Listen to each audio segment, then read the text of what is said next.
And here in this election season, we thank you for joining us on this Thursday night on your TV and your devices. I am Rolly Hoyt. After years of controversy over who can gather signatures for ballot questions, the state is now trying to keep tabs on canvassers as they're doing their jobs. THV11's Carter Threed hears from advocates alarmed by these new investigators. We had two canvassers that were collecting signatures. They were doing everything they were supposed to. We're very proud of how well trained our volunteers are. Sam Watson is a spokesperson for Protect Our Rights, a group working to get issues on the ballot through Arkansas's petition process. To do so, they must get a certain number of signatures, which is what volunteers were doing last week at this Little Rock church when a man approached them. The gentleman identified himself as an employee of the Secretary of State's office and said he was investigating petition fraud.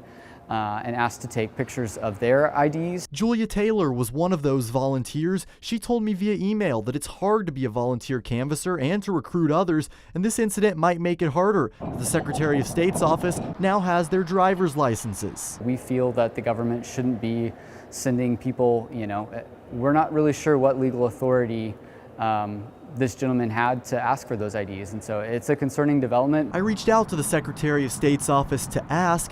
A spokesperson said nobody has to show their IDs and added that the man, quote, wanted to be able to say who he witnessed following the laws. The man in question is a member of the Secretary of State's office whose job is to investigate petition fraud, a priority for Secretary of State Cole Jester, as he said last year. We need reform to make sure that when our Constitution calls someone's signature on a petition a vote, that we have real voter integrity. Watson says this doesn't accomplish that. We're really proud of our canvassers for keeping their head. It can be a little intimidating when someone tells you they work for the government and needs to see your ID. In Little Rock, Carter Thweet, THV 11 News.